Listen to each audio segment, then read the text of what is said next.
રાજ્યના અનેક સ્થળોએ અસહ્ય ઉકળાટ વચ્ચે દક્ષિણ ગુજરાતમાં વરસાદી માહોલ. પ્રી મોન્સૂન એક્ટિવિટીના ભાગરૂપે છેલ્લા 12 કલાકમાં 38 તાલુકાઓમાં મેઘમહેર. ઉમરપાડામાં નોંધાયો સૌથી વધુ 1.5 ઇંચ વરસાદ, તો ભાવનગરમાં 1 કલાકમાં 1.5 ઇંચ વરસાદથી અનેક વિસ્તારો પાણીમાં ગરકાવ. પૂર્વ અગ્નિવીરો માટે અગત્યના સમાચાર. રાજ્ય સરકારના વિવિધ વિભાગોમાં વર્ગ 3 સંવર્ગની સીધી ભરતીમાં મળશે 20% અનામતનો લાભ. પોલીસ દળના હથિયારી વિભાગ, એસઆરપી સહિતના વિભાગોમાં શારીરિક ક્ષમતા કસોટીમાંથી મળશે મુક્તિ.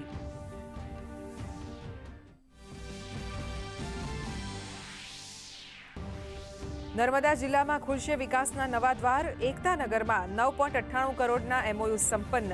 રાજ્યમંત્રી ઈશ્વરસિંહ પટેલની હાજરીમાં યોજાઈ નર્મદા જિલ્લા કક્ષાની વાયબ્રન્ટ ગુજરાત રિજનલ કોન્ફરન્સ.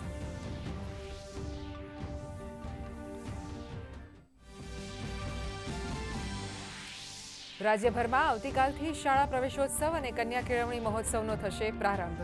ત્રિદિવસીય મહોત્સવમાં 38,400 શાળાઓમાં 28 લાખથી વધુ બાળકોનો થશે પ્રવેશ. વડનગરથી મુખ્યમંત્રી ભૂપેન્દ્ર પટેલ સંભાળશે નેતૃત્વ.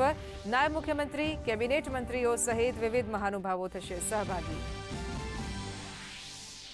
નમો લક્ષ્મી અને નમો સરસ્વતી વિજ્ઞાન સાધના યોજનાના મળ્યા અસરકારક પરિણામ. ઉચ્ચતર માધ્યમિક શાળાઓમાં હાજરી આપતી કન્યાઓની સંખ્યાઓમાં ગત વર્ષની સરખામણીએ નોંધાયો 73%નો વધારો, તો વિજ્ઞાનના વર્ગોમાં હાજરી આપતા વિદ્યાર્થીઓની સંખ્યામાં 125%નો જંગી વધારો. લખનૌના અલીગંજમાં કોચિંગ સેન્ટરમાં ભીષણ આગને પગલે 14 લોકોના મોત. 4 ઘાયલો હોસ્પિટલમાં સારવાર હેઠળ. મુખ્યમંત્રી તંત્ર સાથે સતત સંપર્કમાં. પ્રધાનમંત્રી મોદીએ દુર્ઘટના પર વ્યક્ત કર્યું દુઃખ. મૃતકોના પરિવારજનોને 2 લાખ તો ઘાયલોને 50,000 સહાયની જાહેરાત. બ્રિટનના રાજકારણમાં ગરમાવો. પાર્ટીમાં વધતા તણાવ અને અસંતોષને પગલે પ્રધાનમંત્રી કીર સ્ટારમરે આપ્યું રાજીનામું. એન્ડી બરહેમ પ્રધાનમંત્રી પદ માટેની રેસમાં સૌથી આગળ.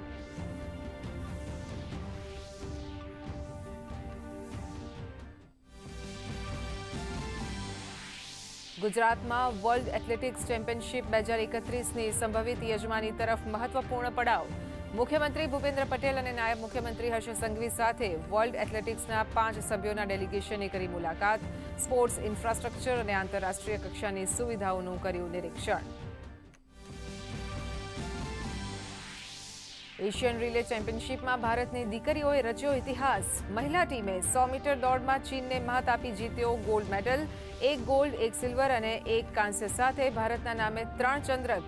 નાયબ મુખ્યમંત્રી હર્ષ સંઘવીએ પાઠવ્યા અભિનંદન.